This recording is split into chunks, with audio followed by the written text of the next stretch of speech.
वनांचल TV 24 live.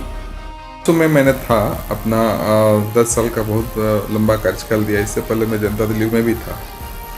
लेकिन जहाँ तक क्षेत्र हित की बात हो, क्षेत्र की समस्याओं और मुद्दे की बात हो, तो आज तक कोई भी विरोधी दल का मुखर होकर आज तक किसी ने नहीं बोला है। जो भी यहाँ की समस्याएं रही है, चाहे बेरोजगारी हो, चाहे मेडिकल की सुविधाएं हो, आज वर्षों से देख लीजिए, हमारे 35 से 40 वर्षों से 2,87,000 वोटर हो गया है, 5 लाख के लगभग आबादी हो गई है। हमारे अनुमंडल में आज तक 500 बेड के हॉस्पिटल भी नहीं खुली और अनुमंडलीय हॉस्पिटल का बिल्डिंग बनके तैयार है, बट जस का तस पड़ा है। आप देख लीजिए कस्तूरबा की स्थिति क्या है, आप देख लीजिए एकलव्य विद्यालय, जब कुचाई में चल सकता है उतनी सुदूरवर्ती क्षेत्र में 500 बेड का हॉस्पिटल, जब कुचाई में एकलव्य विद्यालय चल सकता है, जब तो हमारे यहाँ झिमड़ी में बन के तैयार है। लोग सिर्फ भवन बनाते हैं राजनीतिक रोटी सेकने के लिए, ठेकेदारी करने के लिए, और भवन का निर्माण करके और सारे जस का तस छोड़ देते हैं। यहाँ के लोगों की मूलभूत की जो समस्या है, यहाँ रोजगार के साधन कैसे सृष्टि होगी, इस पर किसी ने आज तक नहीं सोचा और समझा। सिर्फ ये सभी राजनीतिक दलों ने अपना अपना चुनावी मुद्दा घोषणा करते हैं, चुनाव जीतते हैं और वादे से मुकर जाते हैं। हमने ये सोचा कि अब यहाँ लोगों के हित की लड़ाई लड़ा जाए। यहाँ की हित की लड़ाई स्वतंत्र रूप से न लड़ने पर यहाँ पार्टीगत दलगत भावना से दबे हुए रहते हैं लोग। जहाँ तक देखा जाए कि यदि इस बार चुनाव में ये समीकरण ईचागढ़ विधानसभा में कुछ विपरीत दिख रहा है, तो इसमें क्या समझ में आता है कि वहाँ पर आप सार्थक सिद्ध हो पाएंगे? क्या विपरीत है? लोग जिनको चाहे, लोगों की मुद्दा जहाँ चले जाए, लोगों की भावना जिधर चली जाए, हम उसके साथ हैं। जनता हमारे साथ है, लोगों की हित हमारे साथ है, लोगों के आशीर्वाद हमारे साथ है। हम तो मुखर होकर बोलते हैं, 40 वर्षों में जो भी जनप्रतिनिधि यहाँ बने हैं, वो एक भी रोजगार का साधन किन्होंने सृष्टि किया हो या रोजगार के साधन को लाया हो, तो ये आप दिखा दीजिए। यहाँ देखिए ईचागढ़ में जो गठबंधन की बात हो रही है, एनडीए गठबंधन की, यहाँ पर परस्पर एक दूसरे को जो है ये समझ में आता है कि आंतरिक कुछ अंदरूनी जो है कुछ चल रहा है। ये तो दलगत भावना के सभी कार्यकर्ताओं का सम्मान होना चाहिए। विरोधी दल हो, चाहे सत्ताधारी दल हो, चाहे कोई भी है। आज का डेट में देख लीजिए तो हमारे यहाँ यूपीए गठबंधन में भी टकराव की स्थिति में कोई निर्दलीय चुनाव लड़ रहे हैं जो झारखंड मुक्ति मोर्चा के कद्दावर नेता हुआ करते थे, और भारतीय जनता पार्टी के भी वही स्थिति है। आजसू को उम्मीदवारी मिली है तो भारतीय जनता पार्टी के लोग विरोध कर रहे हैं। तो मुझे तो राजनीतिक दलों के इस झमेले में नहीं फंसना है। हम तो यहाँ के लोगों का हित की लड़ाई लड़ना है। यहाँ के लोगों को हमको कैसे रोजगार के साधन दें, यहाँ के आने वाले भविष्य के कैसे हम संवारें, हमको इस पर विचार करना है। हमके दलगत भावना में नहीं जानी है।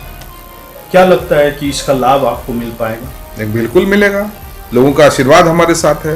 विभिन्न राजनीतिक दलों के झगड़ा में लोगों का आशीर्वाद है। लोगों का ये कहना है कि आप चुनाव लड़ो, हमारे पब्लिक आपके साथ है, वोटर्स आपके साथ है, केडर नहीं। अभी जो लगातार देखा जाता है कि आपको एक ही बात को उजागर होती है कि बाहर की राजनीतिक जो है ईचागढ़ में देखने को मिलता है। क्या भूमिपुत्र जो है इस पर कितना भारी पड़ पाएगा? बिल्कुल भारी पड़ेगा, जन मुद्दों पे भारी पड़ेगा। इस बार और पहले की अपेक्षा में अभी नवयुवक जाग चुके हैं। नवयुवक अपने आप में हथियार उठा चुके हैं। सोशल मीडिया का प्लेटफॉर्म से लेकर आप सभी शिक्षित बेरोजगार युवा जो है इस चीज़ को जान रहा है कि यहाँ के रोजगार के साधन हम कैसे उत्पन्न करें, हम कैसे अपना हासिल करें, आने वाले जीवन को, आने वाले समय को कैसे संवारें, इसके लिए सब ललायित है। और ये तभी हो सकता है जब आपके अच्छे जनप्रतिनिधि हो। अन्यथा आप एक बात को लगा लीजिए, जब कुचाई में 500 बेड का हॉस्पिटल चल सकता है और एकलव्य विद्यालय चल सकता है, तो हमारे यहाँ बना हुआ बिल्डिंग वर्षों से पड़ा है, आज तक सरकार ने ध्यान नहीं दिया।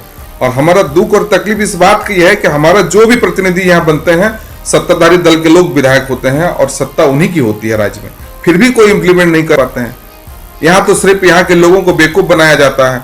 हमें इससे खा रहा है। हमको इस बार अपने लोगों का हित के लिए, किसी भी कुर्बानी के लिए हम हद तक जाने के लिए तैयार है। अपने लोगों के साथ है, यहाँ की जनता के साथ है, और वो हमारे साथ है। विस्थापित मुद्दा बहुत बड़ा रहा। सभी विस्थापित की मुद्दा पे 40 वर्षों से जो भी लोग राजनीति किए हैं, सिर्फ वोट बैंक का राजनीति किए हैं। और मुझे आज तक किसी ने नहीं बोल सकता है कि मैं जब भी किसी विस्थापित को लेकर किसी काम के लिए गया हूं और उनका काम पूरी करके दिया हूं, चाहे 1 का हो, 2 का हो, 5 का हो, ये कोई मुद्दा ही नहीं है। सरकार कभी भी आज तकलीफ इस बात का है कि जब कोई विस्थापित को अगर कोई पुनर्वास स्थल अगर अलॉटमेंट होता है कोई प्लॉट का, तो वहां पे जाते हैं तो वहां के लोग उसको रंगदारी मांगते हैं। एक तो बेचारा वो विस्थापित है, प्रताड़ित है, और वो जाएगा तो वहां पे जाकर रंगदारी देना पड़ता है कि प्लॉट में कब्जा करने दे।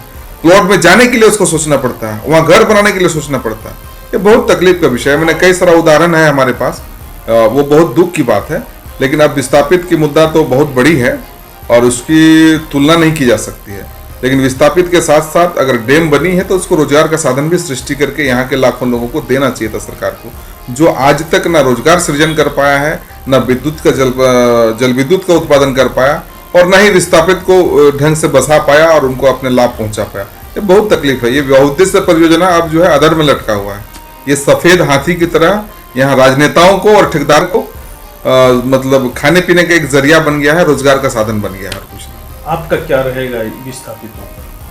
बिल्कुल मैं प्रयास करूंगा कि एक एक परिवार को न्याय दिलाऊं, और जो भी विस्थापित बसे हैं जिनको डूबी क्षेत्र के अंदर है, उनको सही जगह में स्थान देकर, उनको पुनर्वास देकर उनको सम्मानित करेंगे, उनका दुख दर्द में भागीदारी बनेंगे और अच्छे एक जीवन जीने का उसको शैली दिया जाएगा।